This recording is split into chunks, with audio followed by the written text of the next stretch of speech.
Hello नमस्कार, जय हिंद, वंदे मातरम। स्वागत करता हूं आपका अब जीतेंगे पर। जब भी उतरी है भीड़ वजूद को हमारे मिटाने, हमने हर शख्स को कदमों में लाकर छोड़ा है। न डर डर के जिए हैं कभी, न झुक के चले हैं।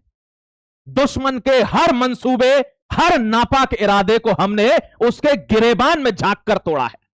स्वागत करता हूं आपका अब जीतेंगे पर। और आज इस आर्टिकल में आपको जोड़कर दिखाऊंगा कि 12 तारीख को एफसीआरए आने पर उससे पहले क्या घमासान भारत के अंदर हो सकता है। मेरे प्यारे भाई, क्या आपको लगता है पाकिस्तान भारत पर आक्रमण कर देगा? इस मंसूबे को देखो, इस मंजर को देखो, इस समय कुछ भी हो सकता है। मैं इस आर्टिकल को बहुत डिफरेंट नजरिए से कनेक्ट कर रहा हूं। एक चीज आपको बताता हूं कि जो काम कई सालों से, कई दशकों से बड़े बड़े नेता नहीं कर पाए, वो एक सूबे के मुख्यमंत्री ने कह दिया। माननीय योगी आदित्यनाथ ने एक बहुत बड़ा सेंटेंस कह दिया है और इसकी बहुत गहराई है। इसकी जांच करेंगे, आज धागा खोलेंगे एक एक बहुत अच्छे तरीके से। देखना इस भीड़ को। मुख्यमंत्री ने कहा है कि 3 लोग आपस में बहुत बड़ी प्रतिस्पर्धा में आने वाले हैं। पहला अमेरिका, दूसरा चीन और तीसरा भारत। उन्होंने कहा है कि क्या हम बढ़ेंगे तो जो विश्व शक्तियां हैं उनको इससे चैन पड़ेगा क्या? नहीं। अगर आप किसी को कंपटीशन में दे रहे हो, अगर आप किसी के बराबर खड़े हो जा रहे हो, तो उसके पैरों की जमीन निकलती है। और यह बात बोल नहीं पा रहा भारत में कोई। हम लोग ह्यूमन इंटेलिजेंस यूज कर रहे हैं, सब कुछ कर रहे हैं, लेकिन खुलकर नहीं आ रहे। इनकी यही चीज अच्छी लगती है कि ये खुलकर आते हैं। कोई विधानसभा में नहीं बोल रहा है कि यह माफिया है। इन्होंने कहा यह माफिया, इसको मिट्टी में मिलाऊंगा। जय हिंद, वंदे मातरम। और आज फिर बोल दिया कि भारत विश्व की तीसरी अर्थव्यवस्था बनेगा। 3 लोगों में बहुत बड़ा घमासान रहेगा, अमेरिका, चीन और भारत। और यह बात सत्य है। अब एक एक करके खोलूंगा। दोस्तों, एक बात ध्यान रख लेना, यह इससे काम नहीं चलता। अगर इससे काम चलता होता तो आजादी के लिए यह व्यक्ति ना आते। मैं इनकी तुलना आज इनसे कर रहा हूं, इसके पीछे एक लक्ष्य है। आपको एक एक चीज दिखाऊंगा, बिना सबूत के नहीं आया हूं। गांधी जी कहते थे कि सुभाष हाथ जोड़कर चलेंगे, पैर छूकर चलेंगे, झुक जाएंगे, एक गाल पर चांटा पड़ेगा, दूसरा कर देंगे। ये अंग्रेज हमको छोड़ देंगे, कहेंगे अरे छोड़िए यार, ये तो बहुत कमजोर लोग हैं।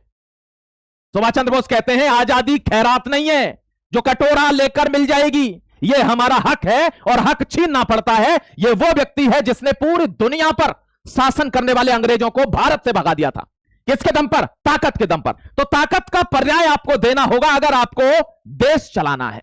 गलत कह रहा हूं, कमेंट में लिख देना। और एक बात बता देना कि 3 लोगों में प्रतिस्पर्धा रहेगी। यह बात सच है कि नहीं है? मेरे प्यारे भाई, थोड़ा आगे बढ़ जाता हूं। इन्होंने ऐलान कर दिया है कि भारत के सामने बहुत बड़ी मुसीबतें आने वाली हैं, कि अमेरिका और चीन किसी भी परिप्रेक्ष्य में नहीं चाहेंगे कि भारत आगे बढ़ जाए। और यही कारण है कि एफसीआरए डिले हो रहा है। लेकिन लोग समझ रहे हैं कि एफसीआरए कहां है। अरे कब पास होगा बताइए? कल को मैंने कमेंट में देखा, मेरे प्यारे जाबाज कह रहे कि सर कब पास होगा। तो 12 तारीख को टाल ठोककर वो कानून आ रहा है। बहुत प्रेशर बना हुआ है। आपको बता रहा हूं, देखिए बहुत ध्यान से समझिएगा, आर्टिकल समझने वाला है प्यारे भाई। मिजोरम में बहुत बड़े पैमाने पर इसके खिलाफ तैयारी चल रही है। केरला में बहुत बड़े पैमाने पर इसके खिलाफ तैयारी चल रही है। संसद में तो चली रही है, आप जानते हैं, लेकिन सबसे ज्यादा चल रही है वो उधर अटलांटिक ओशियन के उधर जहां अमेरिका है, वहां दोनों धड़े आज मिल गए हैं। हमारा दुर्भाग्य है कि भारत के भले के लिए अगर कोई कानून आ रहा है, विदेशी फंडिंग पर हम रोक लगा रहे हैं जो गलत तरीके से भारत में फैल रही है, तो आज भारत का विपक्ष भारत के खिलाफ ही खड़ा है। जबकि अमेरिका देखो, उनके मंसूबे रुक रहे हैं, तो दोनों रिपब्लिकन भी और डेमोक्रेट भी दोनों एक हो गए भारत के खिलाफ कि यह कानून पास नहीं होना चाहिए। अगर अब भी ना समझे, वो एक सिंपल सी कहावत है, आपने सुनी होगी कि अब भी जो ना खोला हो वो खून नहीं है, पानी है। और जो देश के लिए खड़ा ना हो सके वो बेकार जवानी है। मेरे प्यारे भाई, एक चीज आपको समझा देना चाहता हूं। देखिए, चीन के लिए ये मैंने आपको एक बार समझाया हुआ है। This is not about 11 jets. 11 jet भेजे चीन ने और ये भारत की सीमा के पास हैं, सुबनसिरी डिस्ट्रिक्ट के पास। और यहां ये देखिए, हमारी रडार पर आया है। ये फाइटर जेट्स हैं, ये डिप्लॉय किए चाइना ने। ये हमारी रडार बता रही है इस चीज को। ये हमारा बॉर्डर है और इस बॉर्डर पर ये देख लीजिए सेटलमेंट। ये चीन की तैयारी है। युद्ध, हमेशा ध्यान रखना, प्रेशर ही युद्ध होता है कि आप पर प्रेशर बना दिया जाए। और ये हमारे बगल में ये इंफ्रास्ट्रक्चर बन चुका है, घुसे नहीं है। लेकिन मान लीजिए, देखिए भारत, मैंने क्यों कहा कि पाकिस्तान भारत पर आक्रमण करेगा क्या? क्योंकि एक सिचुएशन पैदा हो रही है और वो सिचुएशन ये है कि इन केस ऐसा हो जाता है कि हमको पाकिस्तान और चाइना दोनों से एस्केलेशन झेलना पड़ जाए, तो भारत के ऊपर क्या परेशानी आ सकती है मैं आपको बता रहा हूं। आज ईरान ने एक ड्रोन स्वैम्प करके एक फॉर्मूला चलाया। समझना मेरे प्यारे भाई, समझने का आर्टिकल है। और ड्रोन उन्होंने क्या किया, 50 ड्रोन छोड़ दिए, और 50 ड्रोन थे 20-20 लाख का एक ड्रोन। और अमेरिका की जो थर्ड सिस्टम है जिसको इंटरसेप्टर कहते हैं, एक रडार लगी होती है ऐसे करके, वो बताती है कि कौन सी चीज आ रही है, और एक ऐसे करके लगा रहता है, उसमें मिसाइल्स लगी रहती हैं, वो उसको मारती हैं जो आ रहा होता है। इसको इंटरसेप्टर कहते हैं। अमेरिका के थर्ड इंटरसेप्टर का 80%, कितना, 80%, यानी उनके पास अगर 100 मिसाइल थी टोटल दुश्मन को रोकने के लिए, तो 80 खत्म हो चुकी हैं।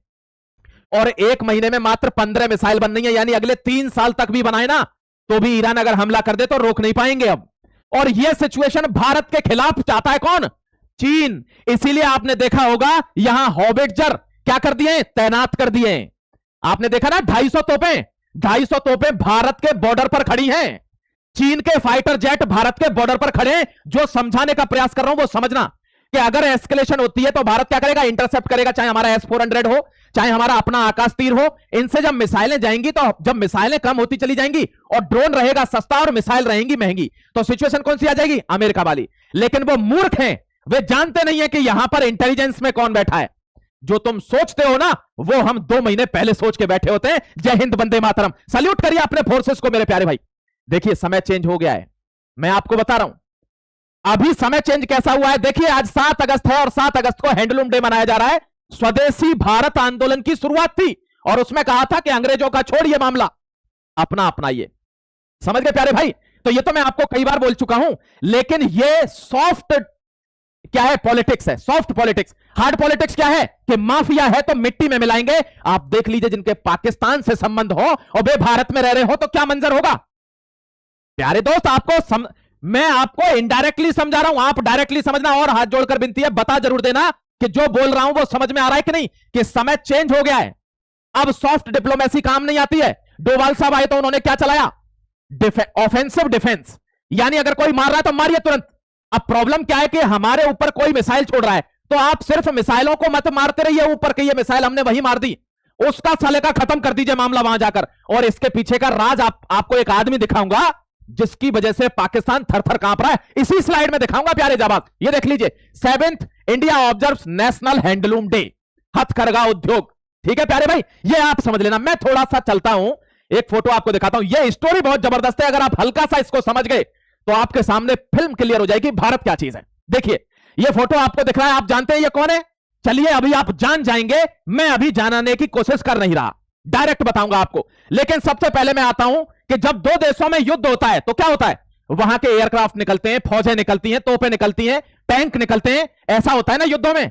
लेकिन पाकिस्तान के साथ तो ऐसा नहीं हो रहा अब, लेकिन फिर भी भारत का सबसे बड़ा दुश्मन वही है।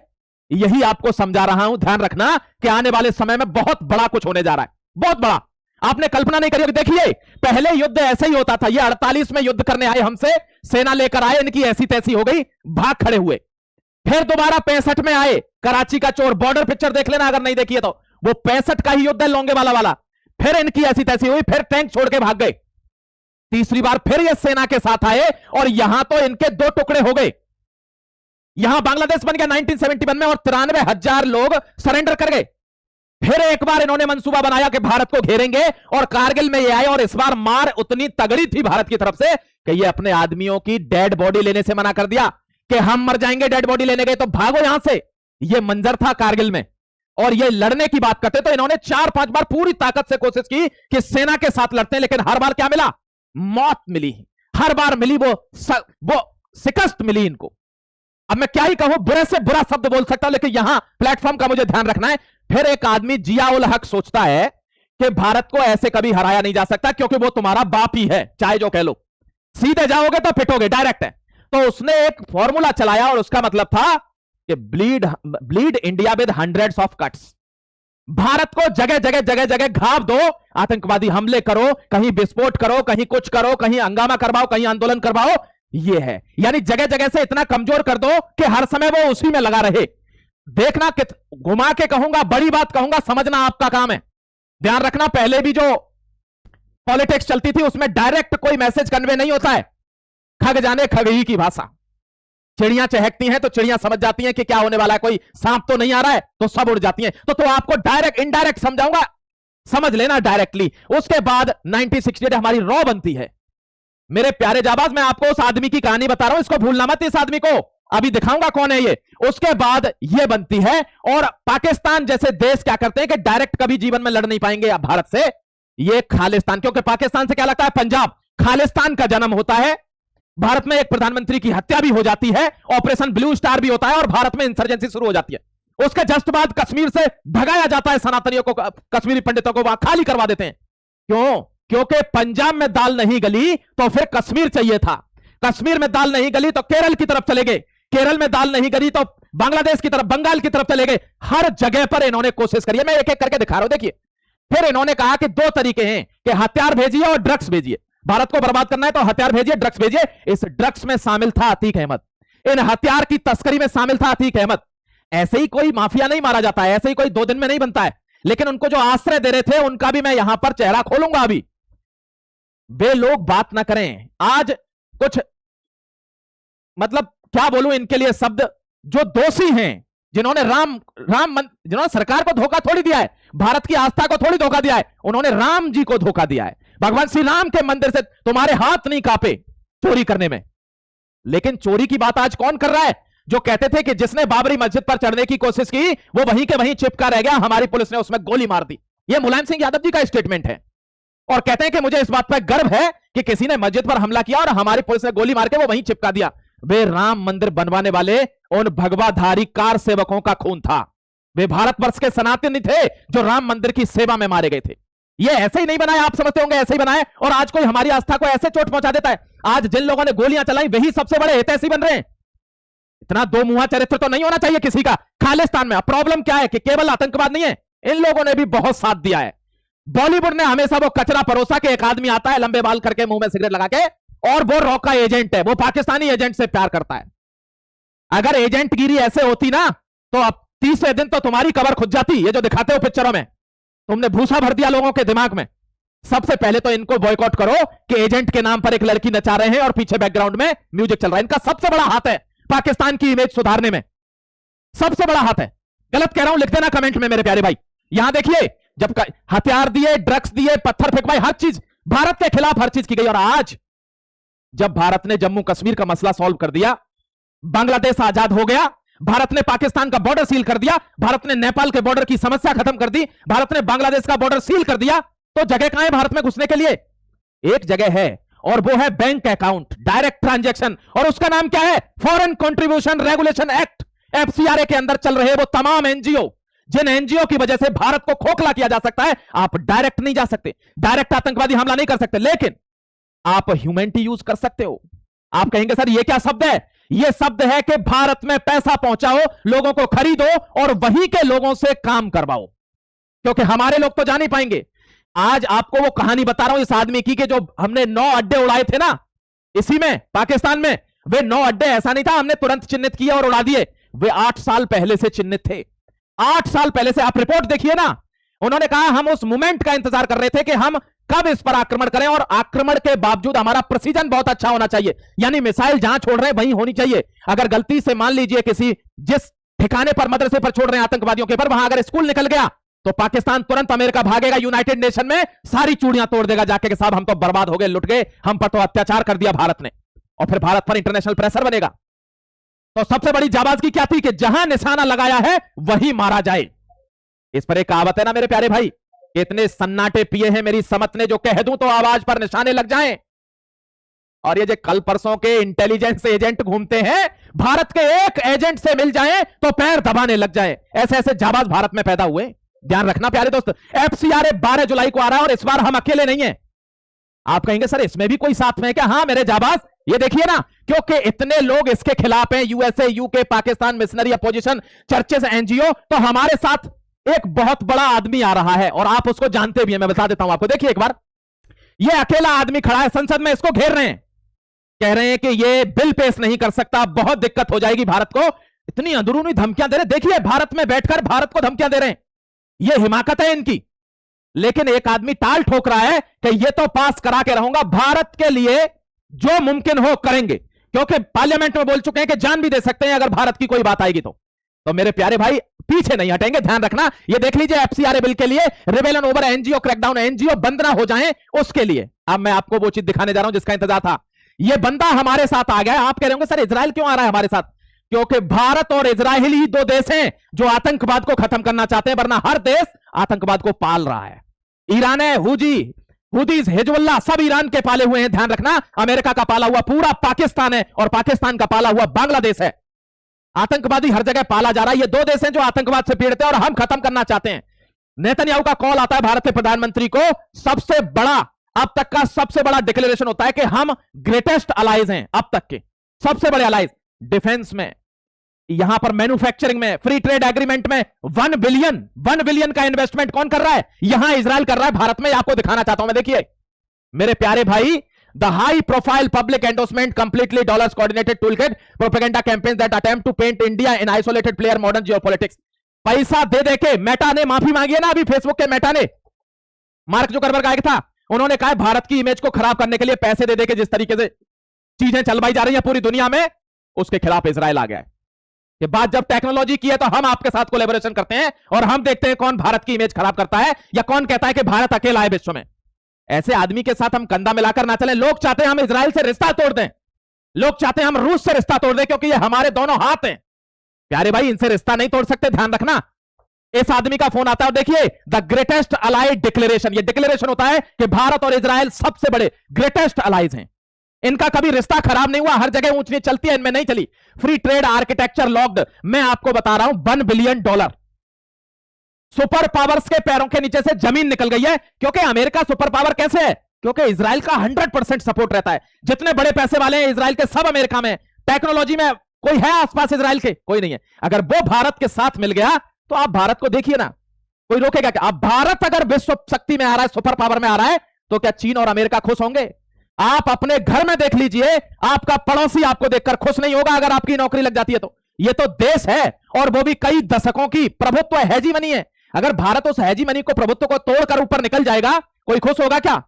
लेकिन भारत के जनता को यह समझना होगा और खासकर सनातनी को यह समझना होगा, क्योंकि यह देश हमारा है, हमें इसके लिए लड़ना होगा, खड़े होना होगा। और अभी अभी आपने देखा होगा, स्टेटमेंट आया है कि जो नई जनरेशन है वो पुरानों से भी ज्यादा देशभक्त है, पुरानों से भी ज्यादा ईमानदार है, लेकिन उनको बहलाया फुसलाया जा रहा है, उनका यूज किया जा रहा है, क्योंकि वो इमोशनल है अपनी कंट्री के प्रति, उनका यूज किया जा सकता है। हमको उनको यही समझाना है कि कभी भी कोई आपका उपयोग ना कर ले। आप देश के लिए इस लेवल पर आ जाइए कि कोई आपका उपयोग ना कर ले। प्यारे भाई, देखिए, India and Israel are clear that there is no place for terrorism in the world. Terrorism can not be accepted in any form. आतंकवाद किसी भी सूरत हाल में सहन नहीं होगा। इस समय पाकिस्तान तैयार बैठा है कि कैसे भी हमारा भारत से युद्ध हो जाए, और वो ही अब वो समझ गया कि भारत समझ गया है। नेपोलियन वाली बात है कि जब दुश्मन गलती कर रहा हो तो उसको टोको मत, उसको खत्म होने दो धीरे धीरे।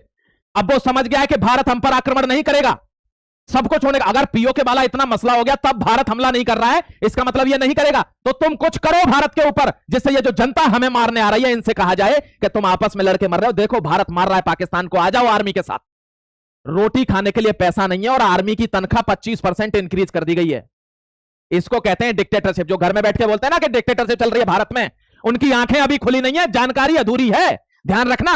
ये देखिए, ये लड़का मारा गया, किसका लड़का है? अतीक अहमद का। लोग कहते हैं कि साहब नहीं, अतीक की तो इमेज बनाई जा रही है, वो तो बहुत बढ़िया आदमी था, इतना भी बड़ा कोई गुंडा नहीं था। बड़े भोले हैं, बड़े अनजाने। देखिए, अतीक अहमद के मरने के बाद ये उसकी बीवी है, इसको आज भी ढूंढ नहीं पा रहे कि ये कहां गई, क्योंकि जानते हैं कि महिला के ऊपर जब एनआईए का डंडा घूमेगा ना तो पड़ पड़ पड़ पड़ पड़ सारे केस खुल जाएंगे कि पाकिस्तान से कब पैसा मंगवाया था, कब AK-47 मंगवाई थी, कब ड्रग्स मंगवाई थी। ये मिल ही नहीं रही है। और कहते हैं कि इसका ये लड़का जो मरा है एक्सीडेंट में कानपुर हाईवे पर, तो ये साइस्ता यहां इसके जनाजे में शामिल हो सकती है, और इसके लिए STF अलर्ट है प्रयागराज में। स्पेशल टास्क फोर्स को अलर्ट जारी किया गया प्रयागराज में कि इसको पकड़ना है। और तुम कहते हो ये गुंडे नहीं है, ये माफिया नहीं है, मवाली नहीं है। ये मेरे प्यारे भाई देख लेना एक बार, अगर ये इतने शरीफ होते ना, ये मिल गई होती अब तक। अब प्रॉब्लम क्या है कि पार्लियामेंट में इस बिल को लाने के लिए पूरी तैयारी होनी चाहिए। अपोजिशन एकदम खिलाफ खड़ी है इसके कि ये नहीं आना चाहिए, ये तो दिक्कत कर देगा। आप भी कमेंट में बताना, क्या वास्तव में FCRA खराब बिल है? मैं आपको समझा चुका हूं कि ये हर आदमी पर लागू है, एक पर नहीं, लेकिन इसका विरोध, अंधा विरोध सीए एनआरसी की तरह विरोध, इसका मतलब देश विरोधी तत्व एक्टिव हो चुके हैं कि ये अगर पास हो गया और पैसा बंद हो गया तो आतंकवाद तो ये होने ही नहीं दे रहे, ड्रग्स ये जाने नहीं दे रहे, खालिस्तान वाले मुद्दे से ये हथियार आने नहीं दे रहे, पाकिस्तान बेबस हो गया है, बांग्लादेश को दुचल कर रख दिया है, बॉर्डर सील है, वहां से एक आदमी नहीं घुस सकता। अब यहां पर सुदर्शन चक्र की फील्डिंग लगी हुई है। हमारे पास डिफेंस इतना मजबूत है कि चाइना भी हमसे सोच रहा है कि इनसे कुछ उल्टा सीधा बोलूं कि नहीं बोलूं, युद्ध तो बहुत पीछे की बात है। जब कोई व्यक्ति इतना मजबूत हो जाता है तो उसको अंदर पैसा भर के ठूसा जाता है, जैसे आपने देखा होगा पिछले दिनों कितने सीआईए एजेंट पकड़े गए। अब वो पैसा भी अगर रुक गया तो भारत एक अवैध दीवार बन जाएगा, आसपास कोई नहीं रहेगा और हम तरक्की की उस मीनार पर चढ़ जाएंगे जो प्यारे दोस्त सबके लिए खतरा है, सबके लिए। कि भारत भी इतनी तरक्की कर सकता है क्या? और यह चीज खा रही है अमेरिका को और बाकी के लोगों को कि यह बिल कैसे रोका जाए। लेकिन घर में भी बहुत से लोग ऐसे हैं, देखिए अगर ये सपोर्ट में आते हैं तो ये इनको प्रताड़ित करते हैं। और ये वही आदमी है जो सीजेपी के सामने ट्रक पर ऐसे हाथ लगा के खड़ी हो गई थी लड़की, उसको अवार्ड दिया है। लेकिन कॉमनवेल्थ गेम्स में नॉर्थ ईस्ट के कितने गरीब और मामूली परिवारों से लोग गोल्ड मेडल लाए देश के लिए, इसने किसी को सम्मानित नहीं किया। ये केवल ढोल पीटता है कि मैं ये हूं, सनातनी हिंदू हूं। नहीं, बाला साहेब की होड़ इनमें कोई नहीं कर सकता। बाला साहेब को यूं ही बेताज बादशाह नहीं कहा जाता था। वे लोगों के लिए जीते थे, ये कुर्सी के लिए, राजनीति के लिए जीते हैं, ये आप भूलना मत प्यारे भाई। बलूचिस्तान 11 तारीख को आजाद हो गया है, अगस्त को इंडिपेंडेंस डे मनाने वाले हैं। एक लड़की ने गाना गाया है बलूचिस्तान की ने, वो भगवान शिव के ऊपर और माता हिंगलाज के ऊपर एक गाना बनाया है। अब उसे देखकर थरथर थरथर कांप रहा है पाकिस्तान कि बलूचिस्तान तो आजाद हो गया। तो बलूचिस्तान अब तक का सबसे नया देश बन गया प्यारे भाई, आजाद हो गया। अब आपको क्या लग रहा है और कौन सा देश आजाद होगा? और कोई देश बनेगा क्या? देश नहीं बनेगा, जगह जाएंगी। खैबर पख्तूनख्वा जाएगा अफगानिस्तान के अंदर और इलीगली पाक ऑक्यूपाइड कश्मीर आएगा, भारत के उस अभिन्न अंग में मिल जाएगा जिससे वो बिछड़ा था। पूरी तैयारी है, फुल तैयारी है, ध्यान रखना प्यारे भाई। अब ये वही मौका चल रहा है। मैं आपको बता देता हूं अब ये आदमी कौन था जिसके बारे में मैं आपको बोल रहा था ना कि इसको पहचान लीजिए, ये कौन है। ये IPS officer 1989 posted in Punjab Khalistan के खिलाफ। यह है पराग जैन, जो इस समय पर research and analysis wing raw का चीफ है। पाकिस्तान इससे घबरा रहा है क्योंकि 20 साल तक इसने पाकिस्तान पर ही रिसर्च करी है। यही वो आदमी है जिसकी वजह से ऑपरेशन सिंदूर में हमको इतना प्रिसीजन मिला कि कौन सी जगह कहां पर है और 10 मीटर भी इधर उधर नहीं, मिसाइल यहीं गिननी चाहिए। यही बैठा है झुंड, तंबाकू खा रहे सारे के सारे टेररिस्ट और एक बार में सब खत्म। तो पाकिस्तान घबराया है कि हमारे अंदर की जानकारी सब भारत के पास है, तो आप ऐसा तो कुछ कर ही नहीं सकते कि कैंप बना देंगे और हमें पता नहीं चलेगी। यह बात का खौफ है। यह भारत के इंटेलिजेंस एजेंट है, ये कोई आईएसआई के टुच्चे थोड़े ही हैं कि भारत में किसी महिला को 10,000 रुपए दे दिया, उसको कहा कि तुम वीडियो बना के दे देना आर्मी वालों की, कहां से कहां जा रहे हैं। ठीक है मेरे प्यारे भाई, तो भारत सेफ हाथों में है। लेकिन योगी आदित्यनाथ साहब की उस बात को नकारना नहीं है कि भारत के साथ चीन और अमेरिका बहुत बड़े युद्ध में होंगे क्योंकि हम अब उनके बराबर आ रहे हैं। जय हिंद, वंदे मातरम। फिर मिलता हूं एक और धागा खोल एनालिसिस के साथ। तब तक अपना ख्याल रखिए। सशक्त मजबूत भारत बनाने के लिए जुड़े रहिए अब जीतेंगे के साथ। जय हिंद, वंदे मातरम।